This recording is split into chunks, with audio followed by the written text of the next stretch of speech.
everybody, and welcome to today's webinar, Campaigns to Cash, Using Data to Maximize ROI. Today's webinar is presented by Looker, along with our partner, Datastitions.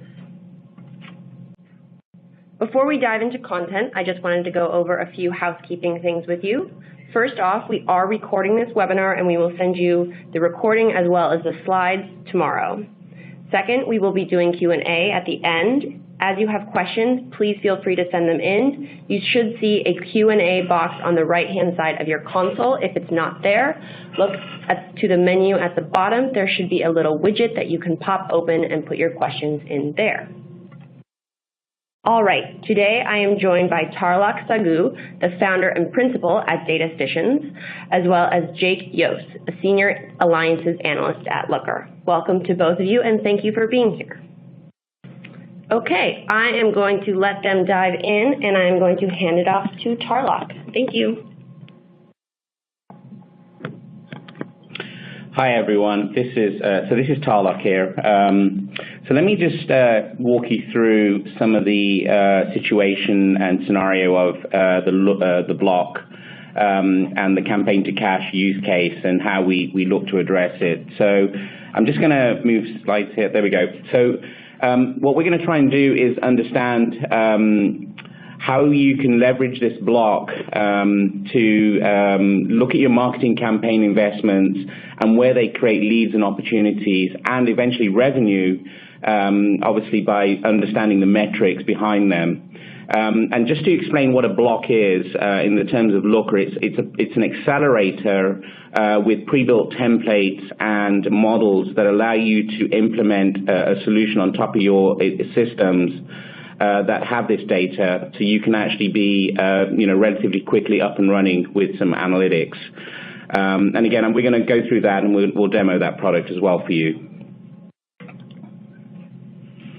So before I go there, let me just very quickly introduce Datastitions, just a couple of slides. So we're obviously a partner with Looker. We're a services provider, and really our tagline is around transforming your data for better decision making. And we really do that around four aspects of our business, and those basically are thought leadership, where we drive a lot of thought leadership to our clients and actually give them information that they need to be thinking about. Innovation in terms of building out new types of solutions that customers have not even thought through in their use cases. We obviously provide technology expertise as we are a services provider. We have many technologies that we support, obviously with Looker. And the last one is really around the analytics journey, and I'll talk a little bit more about that in the next slide, just so you understand what that means. And obviously, from the bullet, the information you see below, we're a full service provider where we can do both advisory around your data and analytics journey, and look at your data architecture and help you build analytics and visualizations, right through to predictive analytics, and then some customers who actually want to do outsource their management of their analytics solutions. We provide that as an offshore option as well. So the other thing that I talked briefly about was the analytics journey, and this is really what differentiates us in the market. Many customers who approach us up front typically have a problem they're trying to solve around a use case. And what we try to do is help them understand how to address that existing problem, but also help them understand what this journey is that they're about to endeavor on in the market that they're trying to address. And that typically starts with reporting and very quickly matures into analytics. And then once you understand your analytics, you quickly mature that into dashboarding. And those things really happen very quickly in a situation where you're looking at historical data. But the other thing that's really critical now in today's market, in the 21st century industries, more and more customers are dealing with predictive data and how to really deal with looking at future trends in their data and how to potentially make decisions around predictive analytics. So that's really an important aspect of the analytics journey. And so as a vendor, we pride ourselves in the fact that we are one of the few that can actually do this and walk you through that full journey path and help you build a roadmap for that.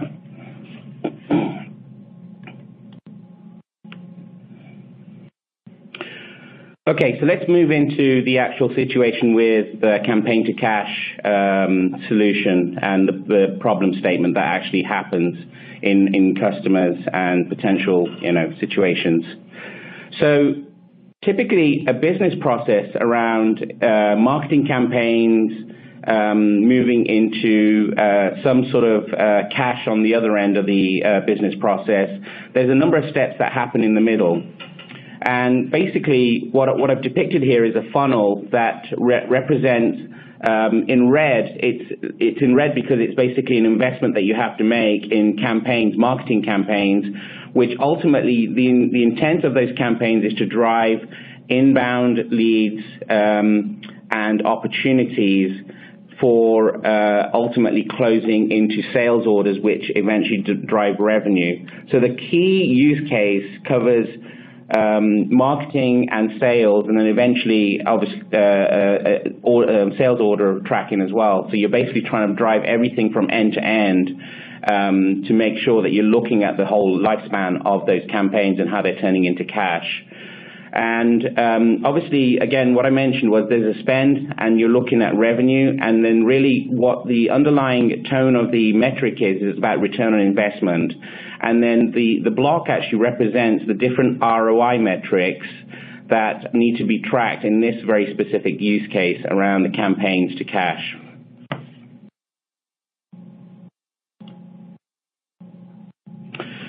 So just digging into a bit more detail on that. So the typical scenario is the problem statement that you normally have with many customers is this data for marketing campaigns, for leads, for opportunities, and for the orders, they all live in different systems. And I'll talk a little bit about that in the next slide, visually give you a view of what that looks like.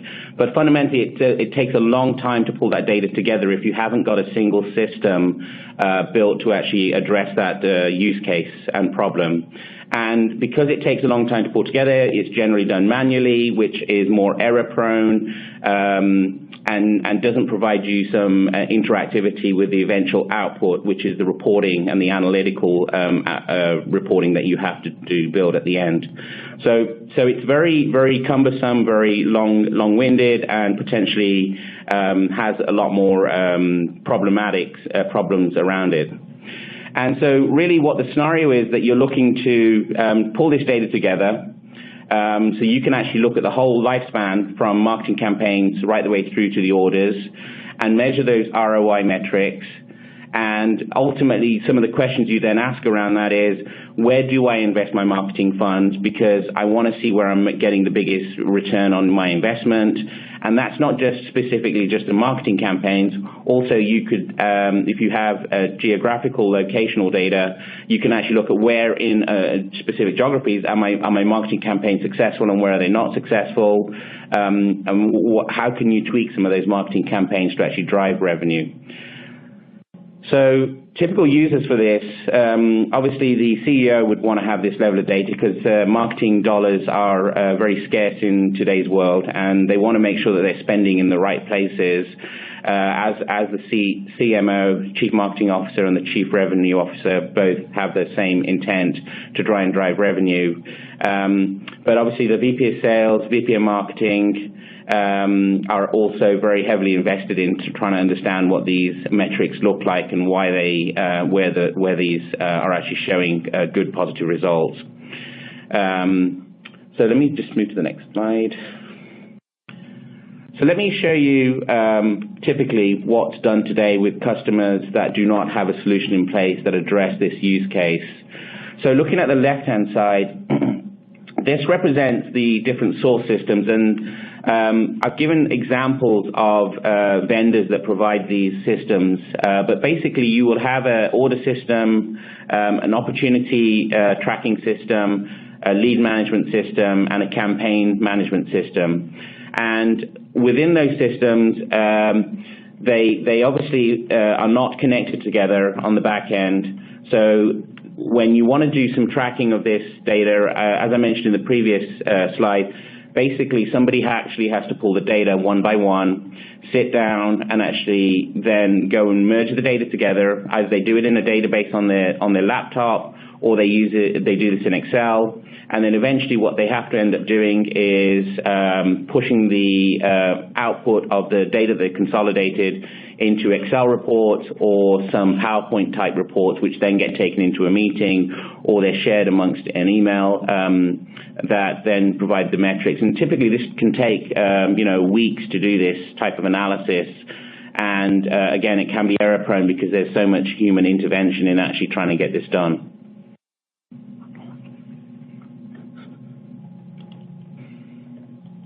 Now, what does the campaign to cash solution look like, the block that I was referring to earlier on?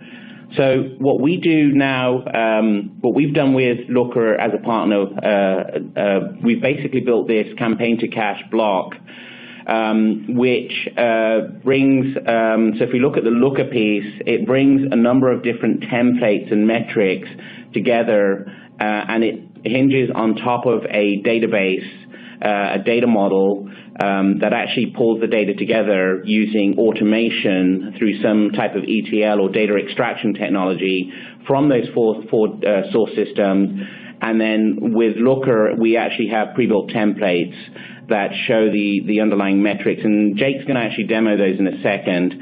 But this is the underlying view of how you now have an automated system which can give you up-to-date information depending on the time of refresh that you have of your campaigns and how they're turning into leads and how they're turning into opportunities, and eventually how many of those are turning into cash. And obviously you can then go and slice and dice into that data to look at specific investments that you made and where you may want to reinvest, or where you may want to tweak some of the campaigns based upon different geographies or parameters that you've set around them based upon the metrics that you're looking at now.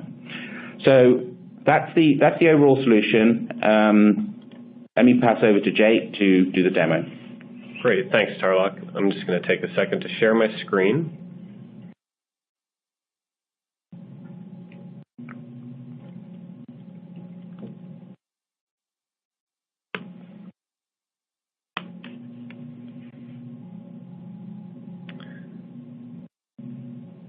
And now you can see the kind of executive dashboard of the campaign to cash block.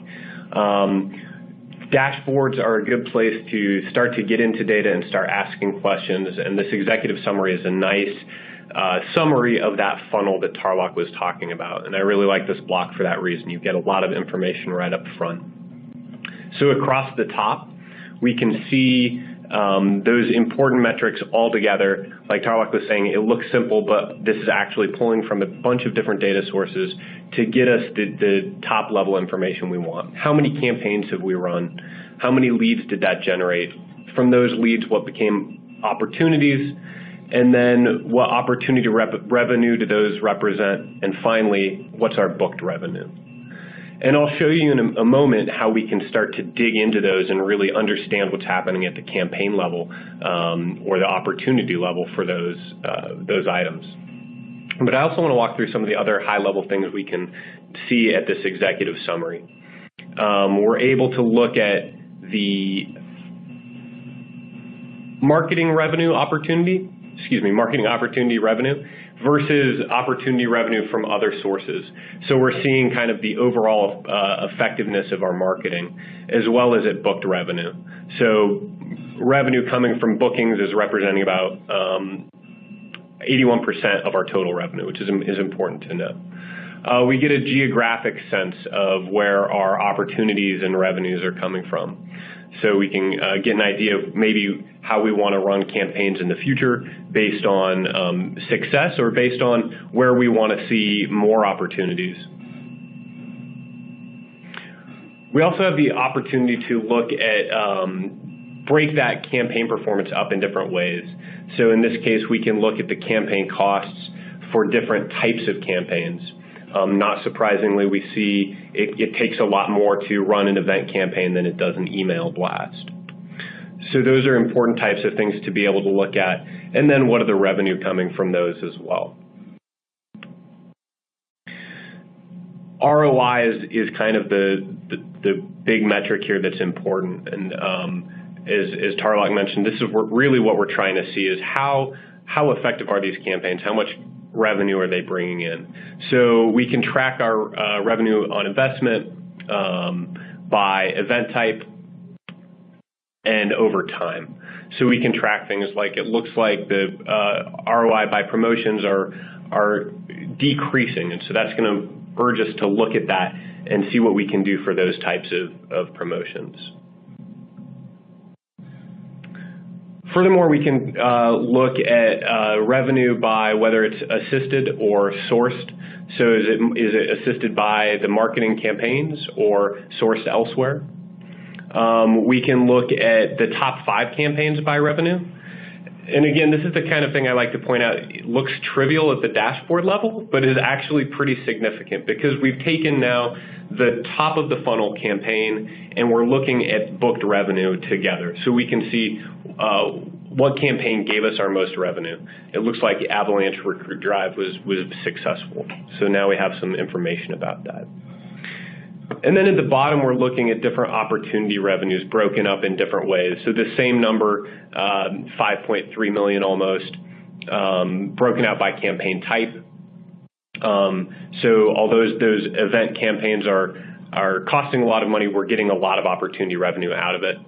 By segment, so we can see, are we looking at our enterprise, major opportunities or emerging opportunities? Or by objective, what are we trying to do with this campaign? So it's important to be able to split those same metrics up in many ways.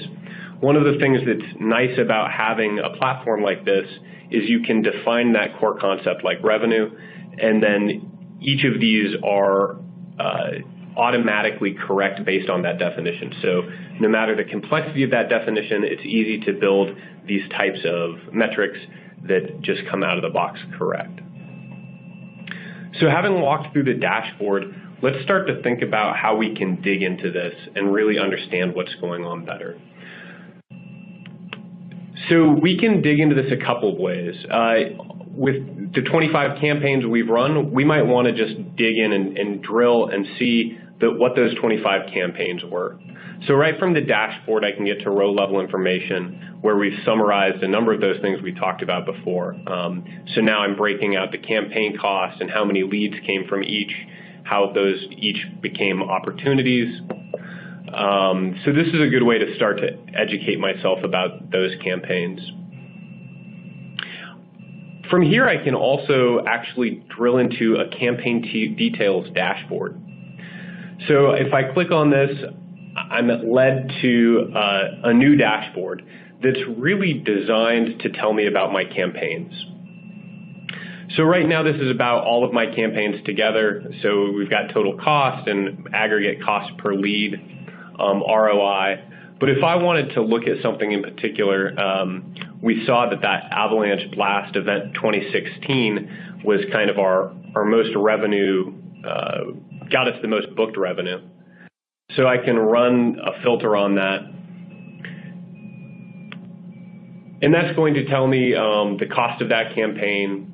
I'm going to get the cost per lead that campaign generated, customer acquisition cost, the return on the investment, as well as starting to look at things like the campaign effectiveness. So here we're starting to see more of the funnel type metrics. We have from quarter 1 and quarter 2, how people's response rate led to opportunities and how that led to orders.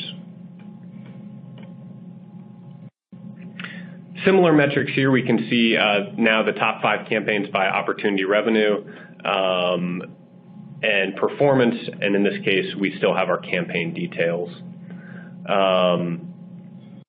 These metrics are singular because they're just looking at this one campaign, Alexandria Blast event, but I can see the booked orders. And if I want to see the orders from that, I can explore and get to the row level detail from there. If I go back to my executive summary, I can do similar things. The way this is built is really nice because each of these top level metrics is going to take me to the next level down the funnel. So if I want to know more about my leads, I can click here, click on lead details, and come into the leads dashboard. And we have a similar subset, so a similar arrangement throughout this block, which I really like. So we kind of always have this top level leading to the right to see the funnel. So for our leads, how many total inquiries did we have? Which leads are pending? How many are qualified? And how many did we reject? Again, I can filter on the different components or campaigns so that I can see the specific information anywhere I go. Top campaigns in terms of leads looks a little bit different than top campaigns in terms of opportunity or revenue. So we can see now which campaigns are generating the most leads. We can look at the leads by campaign objective. So really, this is the kind of dashboard that's going to give us all the information that we want about leads, even breaking it down by industry. And then we can look at that same type of funnel based on time to leads, to qualified leads. So within the leads funnel, really, how do we get from total inquiries to qualified leads?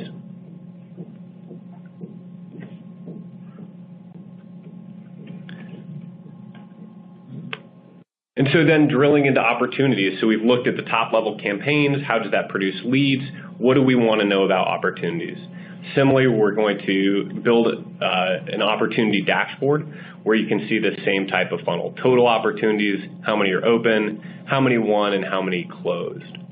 I can get to row level details just as before by clicking on, if I want to see the successful opportunities that we've won, I can click on the won opportunities, and here they are. And I can also see how our total pipeline is looking at this point for opportunities. So going from won opportunities, how many we've lost, how many we've qualified, planned, and created, so we can get an idea of the total pipeline that's coming towards us. We can see it by time, and of course, that conversion rate from opportunity to actually making an order. So it looks like we're pretty stable there. That's good. And then just on like the other dashboards, I actually have a list of my opportunity details.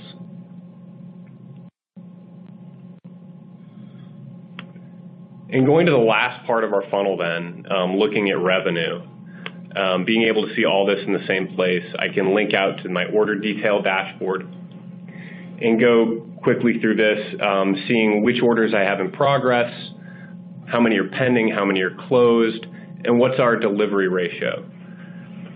This is the type of thing where we may want to actually take action on this data. I may want to look at these orders and bring them up. I could explore this, and I could even, with Looker, send these out to other people. I could take this URL and send it to my ops team, my shipping team, and that way they can take action and know what orders we have pending, when they're supposed to come up, so that we can really be using this data to move our organization. We also have a list here of kind of trailing 12 months of data, of orders, and down again to the granular level detail of those orders. So throughout, you see this pattern of within each level, leads, opportunities, orders, being able to see the whole funnel within each category, and then also we have the executive summary. And the way this has been set up is really nice because they're each filterable to be looked at in terms of what the campaign is, what the parent campaign is. So I can always get information on a specific question I have and start to figure out, where do I want to spend my money? How am I getting my leads? Are they worth the money I'm spending? Do I want to shift focus to other campaigns, etc.?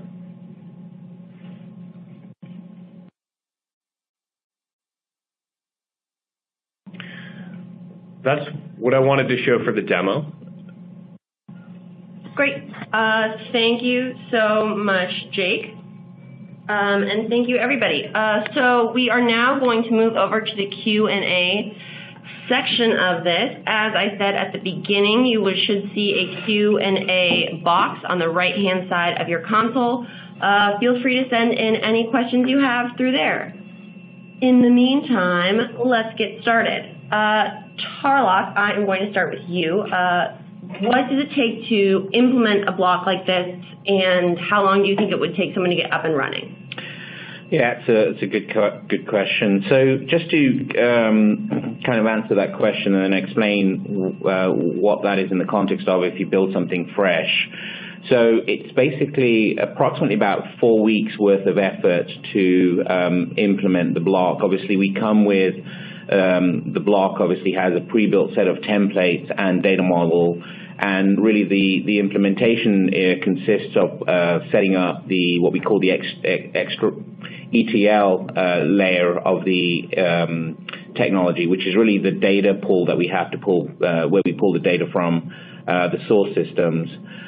So that's really the complexity that's really involved, but the rest of it is actually fairly straightforward and configurable.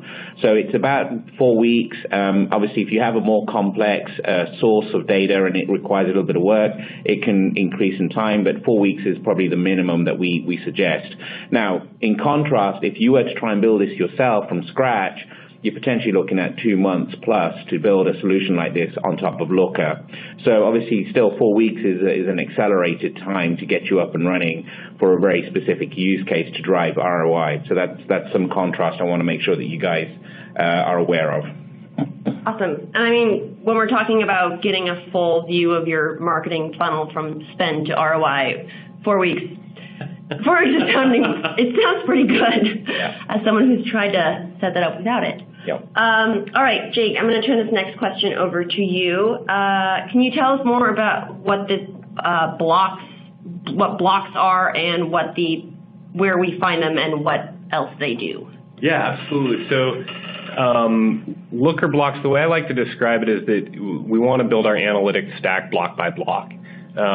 So each particular block gives us a certain piece of insight into our business. In this case, Campaigns to Cash gives us very quickly some templated code and some patterns analytically so that we can see the demo that we just saw. So we can have everything together and analyze what we want to do with our marketing spend. Looker also has other blocks. Some of them are source blocks. So some of our other partners are technology partners, for example, that create data, that the data comes out the same time every way. So it's very easy to template our analytical code to capture that so that you can get started with your analysis much quicker. And then you can put analytical blocks on top of those, like Campaign to Cash or like a cohort block. And all of these blocks can be found on the Looker website. We have a blocks directory, and we'll have a link to that with part of the webinar. Cool. Maybe kind of give us like an image of what that setup looks like. You're talking about source blocks. What does that necessarily mean for people on the line? Sure. So a block is really, you can think of it as a piece of templated code for our LookML, which is our modeling layer, which is how Looker is describing how the data sits. So an example of a source block could be one of our technology partners, Segment, captures different sources of data and pipes them into a database. And because we know what that data is going to look like in the database, we can start modeling it much quicker because we have a template of code that can just point to the same schemas and the same data architecture. And so from there, we can get, from building that source block, which tells how that data sits in the database, we can then build on top of that different other blocks, like a Campaign to Cash block if that has the right information, or cohorting how users interact with data as they go through. Perfect. All right. Well, as promised, this is a brief webinar. We want to get you back to your daily life. So we hope that you have enjoyed this. Ooh, sorry. Getting a little violent here. If you want to learn more about what we've talked about today, we have some contact information for Tarlock at Datastitions, as well as for Looker, and to learn more about Looker blocks. As I said at the beginning, we will send you the recording and the slides from this tomorrow. Thank you so much for joining us, and we hope you have a wonderful rest of your day.